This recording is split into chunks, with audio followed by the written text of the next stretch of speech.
Assembly തെരഞ്ഞെടുപ്പിന് മുമ്പ് UDFന്റെ അടിത്തറ ഇപ്പോൾ ഉള്ളതിനേക്കാൾ വലുതാവും, ഒരു സംശയം വേണ്ട.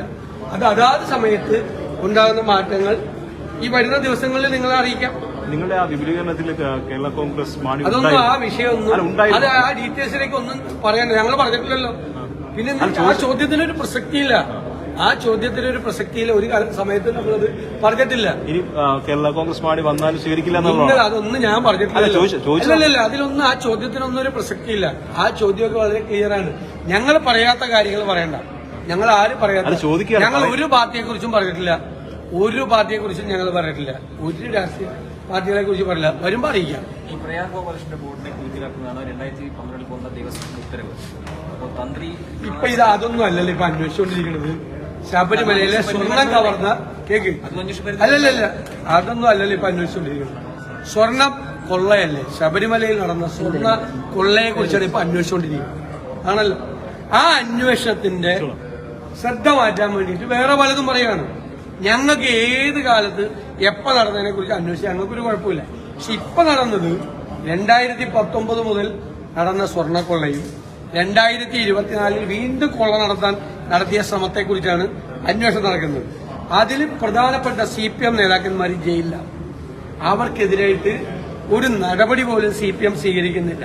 അവരെ പൂർണ്ണമായി ഗവൺമെന്റും CPM-ഉം സംരക്ഷിക്കുക. അതാണ് യഥാർത്ഥ സ്ഥിതി. അതിനും മറുപടി പറയണം, ഗവൺമെന്റും പറയണം, CPM-ഉം പറയണം. അതിനും മറുപടി ഇല്ലായിരുന്നപ്പോഴാണ് നീ പ്രയാർ ഗോപാൽ അത് ജീവിച്ചിട്ട് പോലും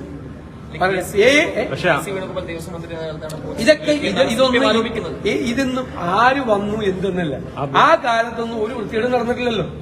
അല്ലല്ല, കേൾക്ക്, നിങ്ങൾ ഇതില്ലാതാവില്ല. ഇതിനെ ഡൈലൂട്ട് ചെയ്യണ്ട. ഇതിന് ഡൈലൂട്ട് ചെയ്യണ്ട. ഏത് വിഷയം വേണേലും അന്വേഷിക്കുക. ഹൈക്കോടതിയുടെ നേതൃത്വത്തിലുള്ള അന്വേഷണം നടക്കുന്നത്. ആര് വേണമെങ്കിലും ഹൈക്കോടതി പോയി ഏത് കാലത്തെ പറ്റിയും പറഞ്ഞോ, ഹൈക്കോടതി അന്വേഷിച്ചോട്ടെ. ഞങ്ങൾ ഏത് കാലത്തെ അന്വേഷണം നടത്തിയാലും സ്വാഗതം ചെയ്യും. പക്ഷെ അതുകൊണ്ട് ഇതിനെ വെള്ളം ചേർക്കാൻ നോക്കണ്ട. ഇത് കേരളത്തെ ഞെട്ടിച്ച അയ്യപ്പന്റെ സ്വർണം കവർന്ന കേസാണ്. ജാമ്യം പോലും ഒരു കിട്ടണില്ല, ഒരാൾക്കും കൊടുക്കണില്ല. മനസ്സിലായി? ഒരാൾക്കും ജാമ്യം പോലും കൊടുക്കുന്നില്ല. എന്നിട്ട് പോലും ഒരാൾക്കെതിരെ നടപടി പോലും എടുത്തില്ല. അയ്യപ്പന്റെ സ്വർണം കവർന്നതിന് ജയിലിൽ കിടക്കുന്ന ആളുകൾക്കെതിരായി നടപടി എടുക്കുന്നില്ല. അവരെ സംരക്ഷിക്കുകയാണ്. അപ്പൊ എന്താണ് CPM കരുതുന്നത്? എന്താണ് ഗവൺമെന്റ് കരുതുന്നത്? അതല്ലേ മറുപടി പറയേണ്ടത്.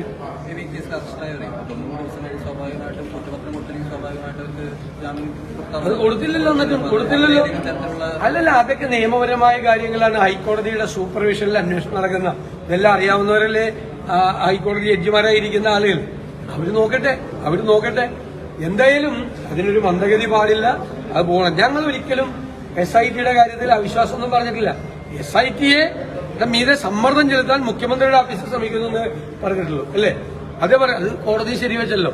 വേറെ രീതിയിൽ മന്ദഗതിയിലായി എന്ന് പറഞ്ഞില്ല. ഇടയ്ക്ക് ശങ്കരദാസിനെ അറസ്റ്റ് ചെയ്യാനുള്ള താമസം ഉണ്ടായി. വേറെ പല കാര്യത്തിലും പലരെയും ചോദ്യം ചെയ്യുന്നതിൽ താമസം ഉണ്ടായി, ചോദ്യം ചെയ്തതിന്റെ കണക്ഷനിൽ താമസം ഉണ്ടായി. പല കാരണങ്ങൾ കൊണ്ടായിരിക്കാം. എന്തായാലും വെയിറ്റ് ആൻഡ് സീ എന്താണ് സംഭവിക്കുന്നതെന്ന് കാണാം. വയനാട്ടിലെ ദുരന്തബാധിതർക്ക് സർക്കാർ മാസം നൽകിയിരുന്ന 9,000 രൂപ സഹായം അത് നിന്നിരിക്കാൻ പുതിയ ഉത്തരവിറങ്ങിയിട്ടുണ്ട്. ഞാൻ ഇതുപോലെ പറഞ്ഞല്ലോ, അവിടെ റെന്റ് കൊടുക്കുന്നില്ല പലർ. അവിടെ പാവപ്പെട്ടവർക്ക് ചികിത്സ, ഈ അപകടത്തിൽ പരിക്ക് പറ്റിയവരുടെ ചികിത്സ സഹായം ചെയ്തു കൊടുക്കുന്നില്ല. പിന്നെ ആവശ്യമായ ഒരു സഹായവും ഗവൺമെന്റിന് ബാധില്ല. 742 കോടി രൂപ ആളുകൾ കൊടുത്ത പൈസ കൊടുക്കുന്നുണ്ട്. എന്നിട്ട് ഇപ്പൊ പ്രചരണം നടത്തുകയാണ്. ഞങ്ങൾ പ്രചരിപ്പിച്ചു CMDRF-ലേക്ക് പൈസ കൊടുക്കരുതെന്ന് UDF പ്രചരിപ്പിച്ചു. CMDRF-ൽ ഞാനടക്കമുള്ള ആളുകൾ പൈസ കൊടുത്തിട്ടുണ്ട്. UDF MLA-മാര് പൈസ കൊടുത്തിട്ടുണ്ട്. ഞങ്ങൾ തന്നെ ഏകദേശം 19 ലക്ഷത്തോളം രൂപ ഞങ്ങൾ തന്നെ കൊടുത്തിട്ടുണ്ട്. ഞങ്ങളല്ല, ഞാനടക്കമുള്ള ആളുകൾ, ഞങ്ങൾ MLA-മാർ, UDF MLA-മാര് മുഴുവൻ പൈസ കൊടുത്തിട്ടുണ്ട്. ഇപ്പൊ പ്രചരിപ്പിക്കുകയാണ്. UDF പറഞ്ഞു CMDRF പൈസ കൊടുക്കരുത്. കള്ളത്തരം പറയാണ്, പച്ചക്കള്ളം പ്രചരിപ്പിക്കുകയാണ്. ഞാനടക്കം പൈസ കൊടുത്തിട്ടുണ്ട്. ഞങ്ങളുടെ MLA-മാരെല്ലാം, MP-മാരെല്ലാവരും പൈസ കൊടുക്കാൻ പറഞ്ഞു. ഞങ്ങളെല്ലാം പൈസ കൊടുത്തു. ഞങ്ങൾ ആരോടെങ്കിലും കേരളത്തിൽ പറഞ്ഞോ CMDRF പൈസ കൊടുക്കരുത്? ഞങ്ങൾ കൊടുത്തു. ഞങ്ങൾ മാതൃക കാണിച്ചു പൈസ കൊടുത്തിട്ട്. എന്നിട്ട് വെറുതെ പ്രചരിപ്പിക്കുകയാണ്. അത് കോൺഗ്രസിന്റെ അവിടെ ഇവര് 1 കൊല്ലം പിടിച്ചു സ്ഥലം കണ്ടുപിടിക്കാൻ. എന്നിട്ട് ആ സ്ഥലം ഞങ്ങൾക്ക് തരില്ല എന്ന് പറഞ്ഞു, വീട് വയ്ക്കാൻ. അപ്പോഴാണ് ഞങ്ങൾ സ്ഥലം കണ്ടുപിടിക്കാൻ പോകും. ഞങ്ങൾ 3 മാസം 4 മാസം കൊണ്ട് ഞങ്ങൾ സ്ഥലം കണ്ടുപിടിച്ച് ഞങ്ങൾ സ്ഥലം രജിസ്റ്റർ ചെയ്തു. അപ്പൊ കുറെ സോഷ്യൽ മീഡിയയിൽ വായി തോന്നുന്ന പൈസ എവിടെ പോയി? എന്റെയും KPCC പ്രസിഡന്റിന്റെയും ജോയിന്റ് അക്കൗണ്ടിലാണ് പൈസ. 1 രൂപയും പോയിട്ടില്ല. ഇപ്പോഴാണ് ആദ്യമായിട്ട് ചെക്ക് ഞാൻ ഒപ്പിട്ട് കൊടുത്തത്. കാരണം ഈ സ്ഥലം മേടിക്കാനുള്ള ആവശ്യത്തിന് വേണ്ടിയിട്ടുള്ള ചെക്ക് ഒപ്പിട്ട് കൊടുക്കുന്നത് ഇപ്പോഴാണ്. ഒരു ചെക്ക് ഒപ്പിട്ടത് അല്ലെ യൂത്ത് കോൺഗ്രസിന്റെ പൈസ പോയെന്നത്. അവരുടെ പൈസ KPCCയിലേക്ക് അവർ തരുവാണ്. വെറുതെ പ്രചരിപ്പിക്കുകയാണ്. എന്നിട്ട് 742 കോടി രൂപ ബാങ്കിൽ ഇട്ടിട്ട് നാട്ടുകാരെ അവരെ സഹായിക്കാൻ കൊടുത്ത പൈസ ഒരു സഹായം കൊടുക്കുന്നില്ല. ചികിത്സാ സഹായം പോലും കൊടുക്കുന്നില്ല. ഈ ധനസഹായങ്ങളെല്ലാം നിർത്തി. എന്നിട്ട് പച്ചക്കള്ളം പ്രചരിപ്പിക്കുകയാണ് സോഷ്യൽ മീഡിയയിൽ കൂടി. ഞാൻ പറയല AKG സെന്ററിൽ ഇരുന്ന് സോഷ്യൽ മീഡിയയിൽ കൂടി പ്രചരിപ്പിക്കുന്നത് മുഴുവൻ പച്ചക്കള്ളമാണ്. ഒരു പ്രസക്തിയില്ല. ഞങ്ങളേതാണ്ട് പൈസ തട്ടിക്കൊണ്ടുവന്ന് ഈ പാവങ്ങൾക്ക് വേണ്ടിയിട്ട് ഉള്ള പൈസ അക്കൗണ്ട് പരിശോധിക്കും വന്നിട്ട് ഇപ്പോഴാണ് ആദ്യമായിട്ടൊരു ചെക്ക് ജോയിന്റ് അക്കൗണ്ടാ എന്റെ KPCC പ്രസിഡന്റ്. ഇപ്പോഴാണ് ഒരു ചെക്ക് ഒപ്പിട്ട് ചെക്ക് ഞങ്ങളിപ്പോ ഇതിന് കൊടുക്കാൻ വേണ്ടിയിട്ട് ഈ സ്ഥലം രജിസ്റ്റർ ചെയ്തപ്പോ സ്ഥലം രജിസ്റ്റർ ചെയ്തല്ലോ. ഞങ്ങൾ 3-3.5 മാസം കൊണ്ട് രജിസ്റ്റർ ചെയ്തില്ലേ? സർക്കാർ 1 കൊല്ലം പിടിച്ചു. 1 കൊല്ലം കഴിഞ്ഞിട്ട് സർക്കാർ സ്ഥലം കിട്ടിയത്. ഞങ്ങൾക്കത് തരില്ല എന്ന് പറഞ്ഞപ്പോഴേ ഞങ്ങളിൽ അവിടെ പണിയാന്ന് വിചാരിച്ചാണ് വേറെ സ്ഥലം. ഞാൻ പറഞ്ഞതിൽ എന്താ തെറ്റ്? 100 വീടിനുള്ള പൈസ കർണാടക ഗവൺമെന്റ് കൊടുത്തില്ലേ? 20 കോടി കൈമാറിയില്ലേ? ലീഗ് സ്ഥലം മേടിച്ച് നിർമ്മാണ പ്രവർത്തനം 100 വീടിന്റെ ആരംഭിച്ചില്ലേ? ഞങ്ങളിപ്പോ സ്ഥലം മേടിച്ചില്ലേ? അതിനെന്തെല്ലാം അതിക്രമം വരുന്നത്? അതിലെന്താ തെറ്റ്? ഞാൻ പറഞ്ഞതിൽ എന്ത് ഫാക്ച്വൽ മിസ്റ്റേക്കാണ് ഉണ്ടായിരുന്നത്? ഈ 3 കാര്യമാണ് പറഞ്ഞത് ഞാൻ അല്ലേ? അതിൽ 2 കാര്യം. ഒരു കാര്യം നടന്നു, പൈസ ട്രാൻസ്ഫർ ചെയ്ത് കഴിഞ്ഞു 100 വീടിന്റെ. 2ാമത്തെ കാര്യം നിർമ്മാണ പ്രവർത്തനം നടന്നുകൊണ്ടിരിക്കും. 3ാമത്തെ കാര്യം ഞങ്ങൾ സ്ഥലം മേടിച്ചു, ഞങ്ങൾ നിർമ്മാണ പ്രവർത്തനം ആരംഭിക്കും. അതിലെന്ത് തെറ്റുള്ളത്? പച്ചക്കള്ളം പറഞ്ഞുകൊണ്ടിരിക്കുകയാണെങ്കിൽ CPM അതൊന്നും ഓടില്ല കേരളത്തിൽ. ഗ്രഹസമ്പർക്ക പരിപാടിയുമായി CPM ഒരു സർക്കുലർ ഇറക്കിയിട്ടുണ്ട്. ജനങ്ങളുമായി തർക്കിക്കരുത്, പത്മകുമാറുമായി ബന്ധപ്പെട്ട വിഷയം വരുമ്പോൾ ഉചിത സമയത്ത് നടപടി ഉണ്ടാക്കുമെന്നൊക്കെയാണ്. അതൊക്കെ ജനങ്ങള് ചോദ്യം ചോദിക്കുമെന്നും പാർട്ടിക്കാർ വീട്ടിലേക്ക് ചെല്ലുമ്പോൾ തടുത്തു നിർത്തുമെന്നും അറിയാൻ നന്നായിട്ട്. അതായിക്കോട്ടെ, പാർട്ടിക്കാർ പോയിക്കോട്ടെ.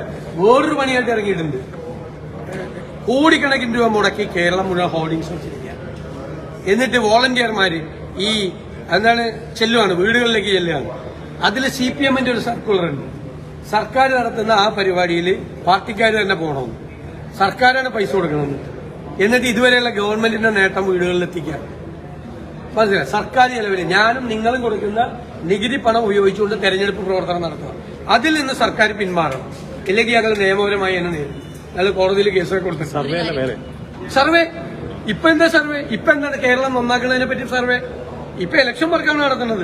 പാർട്ടിക്കാരെ വെച്ചുകൊണ്ട് പാർട്ടിക്കാർക്ക് പൈസ ഗവൺമെന്റ് ഖജനാവിൽ നിന്ന് പൈസ മുടക്കിക്കൊണ്ട് ചെയ്യാം.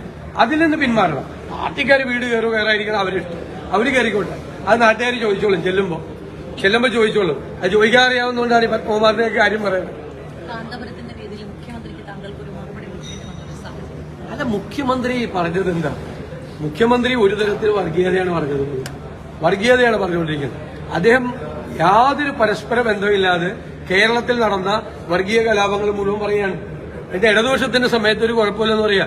ഇടതുപക്ഷത്തിന്റെ സമയത്തും കേരളത്തിൽ വർഗീയ കലാപങ്ങൾ നടന്നിട്ടുണ്ട്. കേരളത്തിൽ പല സ്ഥലത്ത് നടന്നിട്ടുണ്ട്. കോടിയേരി ബാലകൃഷ്ണൻ ആഭ്യന്തരമന്ത്രിയായി നടന്നിട്ടുണ്ട്. അശ്വാനന്ദൻ മുഖ്യമന്ത്രിയായിരുന്നപ്പോൾ നടന്നിട്ടുണ്ട്. പല സമയത്തും നടന്നിട്ടുണ്ട്. ഇപ്പൊ ഇല്ലാത്തത് നല്ല കാര്യം. പണ്ട് നടന്നിട്ടുണ്ട്. അത് എന്താണ് പറയാൻ ഉദ്ദേശിക്കുന്നതെന്ന് നമുക്കാർക്കും മനസ്സിലായില്ല. എന്നിട്ട് അദ്ദേഹം മതേതരത്വത്തിന്റെ വക്താവാകാൻ ശ്രമിക്കുകയാണ്. മതേതരത്വത്തിന്റെ വക്താവാകാൻ എങ്ങനെ ശ്രമിക്കുന്നത്? ഒരു വശത്ത് ഈ വിദ്വേഷ പ്രചരണം നടത്തുന്ന ആളുകളെ പ്രോത്സാഹിപ്പിക്കുകയാണ്, അവർക്ക് പട്ടും വളയും കൊടുക്കുകയാണ്, പൊന്നാറ ചാർത്തുകയാണ് അല്ലെ ഒരു വശത്ത്. എന്നിട്ട് അവരെ കൊണ്ട് പറയിപ്പിക്കുകയാണ് ഇവർക്ക് പറയാൻ പറ്റാത്ത കാര്യങ്ങൾ. അപ്പോ സംഘപരിവാറിന്റെ അതേ പാതയിലാണ് കേരളത്തിലെ ജാതിമത ശക്തികൾ തമ്മിലുള്ള സംഘർഷം ഉണ്ടാക്കി അവരെ തമ്മിലടിപ്പിച്ച് അതിൽ നിന്ന് രാഷ്ട്രീയ മുതലെടുപ്പ് നടത്തിയാണ് സംഘപരിവാർ രീതി. അതേ രീതി തന്നെയാണ് മുഖ്യമന്ത്രിയും മുഖ്യമന്ത്രിയുടെ പാർട്ടി അവലംബിക്കുന്നത്. എന്നിട്ട് മതേതരത്വത്തെക്കുറിച്ച് വാദോരാതെ പ്രസംഗിച്ച മറുപടി പറയണ്ടേ? ആ മറുപടി കൊടുത്തു. ഇത്രയും